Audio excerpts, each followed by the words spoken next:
नमस्कार। मागच्या व्हिडिओमध्ये आपण सहस्रार चक्राविषयी जाणून घेतले।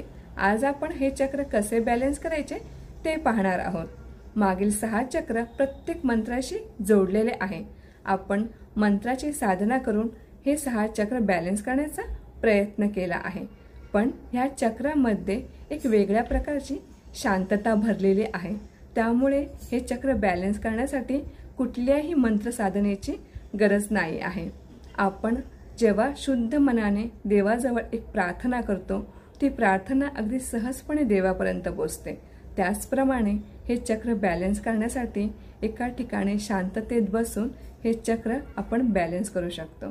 हे चक्र बॅलन्स करण्यासाठी आपल्याला ऑइल थेरपीची पण मदत, जसे की सॅंडलवूड, लोटस, नेरोली, रोजवूड अशा प्रकारची ऑइल आपल्या रोजच्या अंघोळीच्या पाण्यात टाकून आपण हे चक्र सहजपणे बॅलन्स करू शकतो। आपल्या शरीराला चालवण्यासाठी ऊर्जेची गरज लागते, ती आपल्याला अन्नातून मिळते।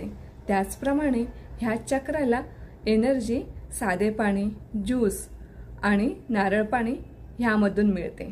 तसेच वेगवेगळ्या प्रकारची योगासने करून आपण हे चक्र सहजपणे बॅलन्स करू शकतो। असे हे चक्र आपण बॅलन्स करूया। तोपर्यंत थँक यू।